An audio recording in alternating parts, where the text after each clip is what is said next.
ओम शांति। अब सब भाई और बहनों को आज की मुरली है 8-10-2024। मीठे बच्चे, बुद्धि को रिफाइन बनाना है तो एक बाप की याद में रहो।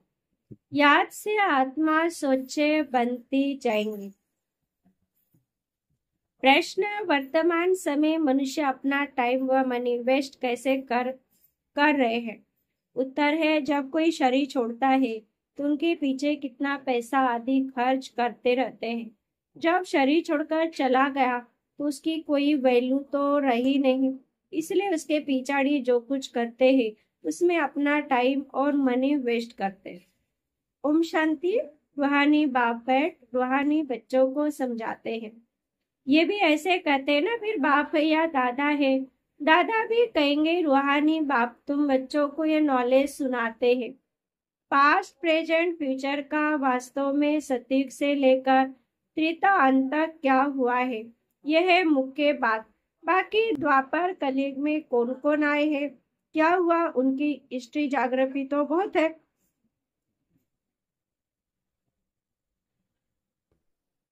सती त्रेता की कोई हिस्ट्री ज्योग्राफी है नहीं, और तो सबकी हिस्ट्री ज्योग्राफी है।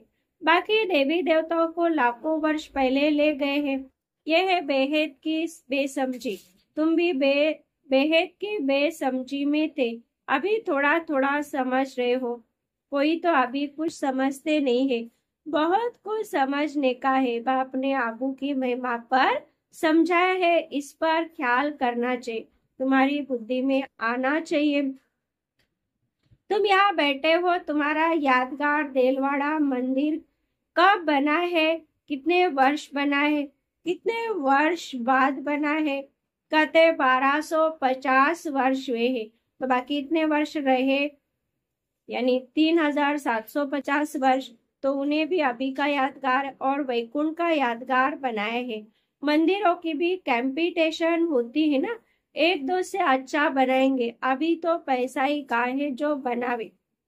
पैसा तो बहुत था तो सोमनाथ का मंदिर कितना बड़ा बनाया है, अभी तो बना न सके। भल आगरे आदि में बनाते रहते हैं, परंतु वह सब फालतू है। मनुष्य तो अंधेरे में है, जब तक बनावे तब तक विनाश भी आ जाएगा। ये बातें कोई नहीं जानते।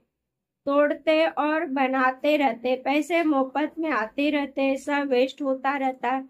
Waste of time, waste of money, waste of energy. कोई मरता है तो कितना टाइम गवाते हैं हम, कुछ भी नहीं करते, आत्मा तो चली गई। बाकी खाल क्या काम की, सब खाल छोड़ देता है, उनकी कोई वैल्यू है क्या? कुछ भी नहीं। भक्ति मार्ग में खाल की वैल्यू है। जड़ चित्र की कितनी पूजा करते हैं, परंतु ये कब आए कैसे आए कुछ भी पता नहीं। इनको कहा जाता है भूत पूजा। 5 तत्व की पूजा करते हैं।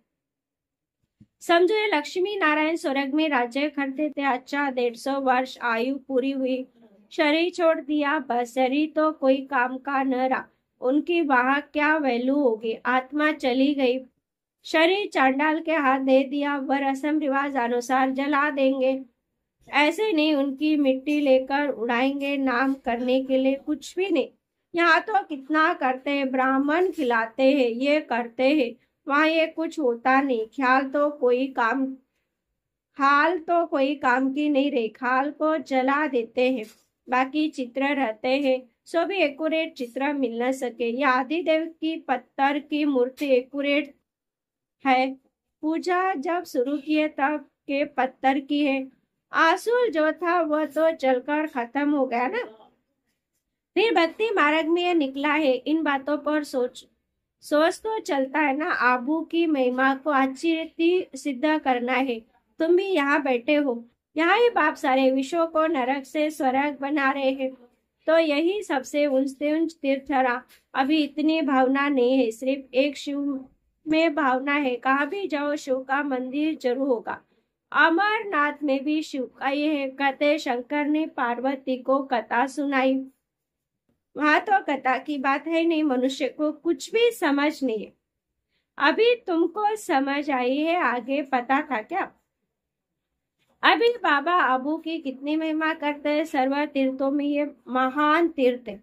बाप समझाते तो बहुत है, परंतु जबकि आनंद ने बच्चों की बुद्धि में बैठे, अभी तो तापमान बहुत है, ज्ञान तो बहुत ढेर चाहिए, रिफाइनेस बहुत आनी है। अभी तो योग बड़ा मुश्किल कोई का लगता है। योग के साथ फिर नॉलेज भी चाहिए, ऐसे नहीं सिर्फ योग में रहना है। योग में नॉलेज जरूर चाहिए। दिल्ली में ज्ञान विज्ञान भवन नाम रखा है, परंतु इनका अर्थ क्या है यह समझते थोड़ी है। ज्ञान विज्ञान 2 सेकंड का है, शांति धाम सुख धाम, परंतु मनुष्य में जरा भी बुद्धि नहीं है, अर्थ थोड़ी समझते। चिमयानंद आदि कितने बड़े बड़े सन्यासी आदि है, गीता सुनाते हैं, कितने उनके ढेर फॉलोअर्स है। सबसे बड़ा जगत का गुरु तो एक ही बाप है। बाप और टीचर से बड़ा गुरु होता है। स्त्री कभी दूसरा पति नहीं करेगी, तो गुरु भी दूसरा नहीं करना चाहिए। ये गुरु क्या, उनकी सदगत, उनको ही सदगति करनी है, फिर और गुरु क्यों। सदगुरु तो एक ही बेहद का बाप है, जबकि सदगति करने वाला है। परंतु इन बातों को बहुत है जो बिल्कुल समझते नहीं। बाप ने समझाया है, ये राजधानी स्थापन हो रही, तो नंबर वार कोई होगा ना, कोई तो टीचर भी समझ नहीं सकते। ड्रामा में पार्ट ऐसा है, टीचर तो समझ सकते हैं। ये तो गुड़ जाने, गुड़ की गोत्री जाने, गुड़ शिव बाबा को कहाँ जाता है, कौन कैसे पढ़ते हैं, कितनी सर्विस करते हैं, कितना बाबा की सर्विस में जीवन सफल करते हैं। ऐसे नहीं इस ब्रह्मा ने घर बार छोड़ा इसलिए लक्ष्मी नारायण बनते हैं, मेहनत करते हैं ना। ये नॉलेज बहुत ऊंची है। कोई अगर बाप की अवज्ञा करते हैं तो एकदम पत्थर बन पड़ते हैं। बाबा ने समझाया था, ये इंद्र सभा है, शिव बाबा ज्ञान वर्षा करते हैं, उनकी अवज्ञा की तो शास्त्रों में लिखा हुआ है, पत्थर बुद्धि हो गए। इसलिए बाबा सबको लिखते रहते हैं, साथ में संभाल से कोई को ले आओ, ऐसे नहीं विकारी अपवित्र यहाँ आकर बैठे, नहीं तो फिर ले आने वाली ब्राह्मणी पर दोष पड़ जाता है। ऐसे कोई को लेने आना बड़ी रेस्पॉन्सिबिलिटी यानी जिम्मेवारी, बहुत ऊंचे से ऊंचा भाव है। तुमको विश्व की बादशाही देते हैं तो उनका कितना रिकॉर्ड रखना है ना, रिकॉर्ड रखना चाहिए। बहुतों को मित्र संबंधी आदि याद पड़ते हैं, बाप की याद है नहीं, अंदर गुटखा खाते रहते, मुझसे रहते। बाप समझाते यह है आसुरी दुनिया, अभी देवी दुनिया बनती है। हमारी एम ऑब्जेक्ट ये है, ये लक्ष्मी नारायण बनना है। जो भी चित्र है सबकी बायोग्राफी को तुम जानते हो। मनुष्य समझाने के लिए कितनी मेहनत की जाती है, तुम भी समझते होंगे। कुछ अच्छा बुद्धिमान है, ये तो कुछ नहीं समझते। तुम बच्चों में जिसने जितना ज्ञान उठाया है उस अनुसार सर्विस कर रहे हैं। मुख्य बात है गीता के भगवान की, सूर्यवंशी देवी देवताओं का ये एक ही शास्त्र है, अलग अलग नहीं, ब्राह्मणों का भी अलग नहीं है। ये बड़ी समझने की बात है। इस ज्ञान मार्ग में चलते चलते अगर विकार में गिर पड़े तो ज्ञान बह जाएगा। बहुत अच्छे जाकर विकारी बने तो पत्थर बुद्धि बन गए। इसमें बड़ी समझ चाहिए। बाप जो समझाते हैं उनको उगारना चाहिए। यहाँ तो तुमको बहुत सच है। कोई लौकिक कार्य व्यवहार हंगामा आदि ने बाहर में रहने से धंधे आदि की कितनी चिंता रहती है, यानी दुनिया में माया खूब तूफान में लाते, यहाँ तो एकांत लगी पड़ी है। बाबा तो फिर भी बच्चों को पुरुषार्थ कराते रहते हैं। ये बाबा भी पुरुषार्थ कराने वाला तो बाप है। इसमें विचार सागर मंथन करना पड़ता है। यहाँ तो बाप बच्चों के साथ बैठे हैं, जो पूरी उंगली देते हैं उनको ही सर्विसेबल कहेंगे। बाकी गुटखा खाने वाले तो नुकसान करते हैं और ये डिसर्विस करते, विघ्न डालते हैं। ये तो जानते हो, महाराजा महारानी बनेंगे, दोनों के दास दासी भी चाहिए, तो भी खुशी से छोड़ना दुख की बात नहीं। पुरुषार्थ के लिए टाइम तो मिला हुआ है, ज्ञान सेकंड का है। बुद्धि में शिव बाबा से वर्षा मिलता है। थोड़ा भी ज्ञान सुना, शिव बाबा को याद किया तो भी तो भी आ सकते हैं। प्रजा तो बहुत बनने की। हमारी राजधानी सूर्यवंशी चंद्रवंशी यहाँ स्थापन हो रही है। एकदम बाप का बनकर अगर ग्लानि करते तो बहुत बोझा चढ़ता है। एकदम जैसे रसातल में चले जाते हैं। बाबा ने समझा जो अपनी पूजा पाठ कराते हैं वो पूज्य कैसे कला सकते। सर्वों का सदगति दाता कल्याण करने वाला तो एक ही बाप है। मनुष्य तो शांति का अर्थ नहीं समझते। हठयोग से प्राणायाम आदि चढ़ाना उसको ही शांति समझते। उसमें बहुत मेहनत लगती है। कोई की ब्रेन खराब हो जाती, प्राप्ति कुछ भी नहीं।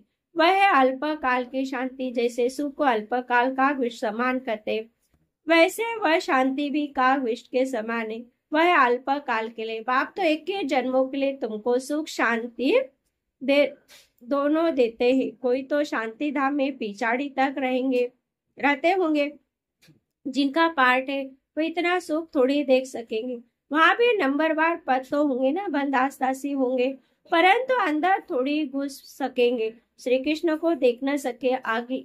अलग अलग माल होंगे ना। कोई टाइम होगा देखने का, जैसे देखो पोप आता है तो उनका दर्शन करने के लिए कितने लोग जाते हैं। ऐसे बहुत निकलेंगे जिनका बहुत प्रभाव होगा। लाखों मनुष्य जाएंगे दर्शन करने के लिए। यहाँ शिव बाबा का दर्शन कैसे होगा ये तो समझने की बात है।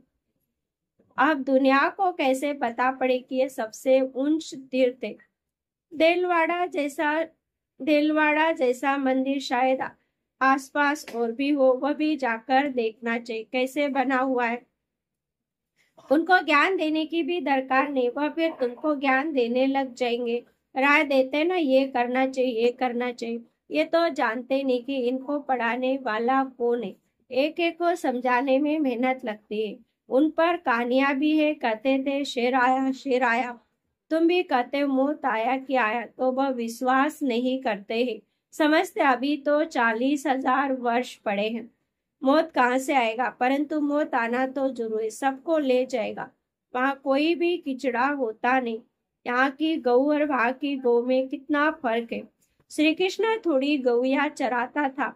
उनके पास तो दूध हेलीकॉप्टर में आता होगा। ये कीचड़ पट्टी दूर रहती होगी। सामने घर में थोड़ी कीचड़ा रहेगा। वहां तो अपरम अपार सुख है जिसके लिए पूरा पुरुषार्थ करना है। कितने अच्छे अच्छे बच्चे सेंटर से आते हैं। बाबा देखकर कितना खुश होते। नंबरवार पुरुषार्थ अनुसार फूल निकलते हैं। फूल जो है वह अपने को भी फूल समझते हैं। दिल्ली में बच्चे कितनी सर्विस करते, रात दिन, ज्ञान भी कितना ऊंचे। आगे तो कुछ नहीं जानते थे, आप कितना मेहनत करनी पड़ती है। बाबा के पास तो सब समाचार आते। कोई का सुनाते हैं, कोई का नहीं सुनाते। कोई ट्रेटर भी बहुत होते हैं। बहुत फर्स्ट क्लास भी ट्रेटर बन पड़ते हैं। कहाँ अच्छे बच्चे थे, कहाँ ट्रेटर बन गए। थर्ड क्लास भी ट्रेटर है। थोड़ा ज्ञान मिला तो समझते हम शिव बाबा के भी बाबा बन गए। पहचान तो है नहीं कि कौन नॉलेज देते। अच्छा मीठे मीठे सीख लेते बच्चों प्रति माता पिता बाप दादा का याद प्यार और गुड मॉर्निंग। रूहानी बाप की रूहानी बच्चों को नमस्ते। हम रूहानी बच्चों की रूहानी माता पिता बाप दादा को याद प्यार गुड मॉर्निंग और नमस्ते नमस्ते नमस्ते। धारणा के लिए मुख्य सार। पहला पॉइंट है विश्व की बादशाही देने वाले बाप का बहुत बहुत रिगार्ड रखना है। रिगार्ड अर्थात बाप का कहना मानना है। बाप की सर्विस में अपनी जीवन सफल करनी है। पढ़ाई पर पूरा पूरा ध्यान देना है। दूसरा, बाप से जो ज्ञान मिलता है उस पर विचार सागर मंथन करना है। कभी भी विघ्न रूप नहीं बनना है। डिसर्विस नहीं करनी है। अहंकार में नहीं आना है। वरदान चारों ही सब्जेक्ट में बाप के दिल पसंद मार्क लेने वाले दिल तक नसीब हो। 4 सब्जेक्ट है, ज्ञान योग धारणा और सेवा। जो बच्चे चारों ही सब्जेक्ट में अच्छे मार्क्स लेते हैं, आदि से अंत तक अच्छे नंबर से पास होते हैं, उन्हें पास विद ऑनर कहा जाता। बीच बीच में मार्क्स कम हुए फिर मेकअप किया, ऐसे नहीं, लेकिन सभी सब्जेक्ट में बाप के दिल पसंद ही दिल तक नसीन बनते। साथ साथ ब्राह्मण संसार में सर्व के प्यारे, सर्व के सहयोगी, सर्व का सम्मान प्राप्त करने वाले दिल तक नसीन और राज्य तक नसीन बनते। स्लोगन है, दिलरुबा वह है जिसके दिल में सदा यही अनहद गीत बजता रहे, मैं बाप की बाबा मेरा, वही दिलरुबा। ओम शांति।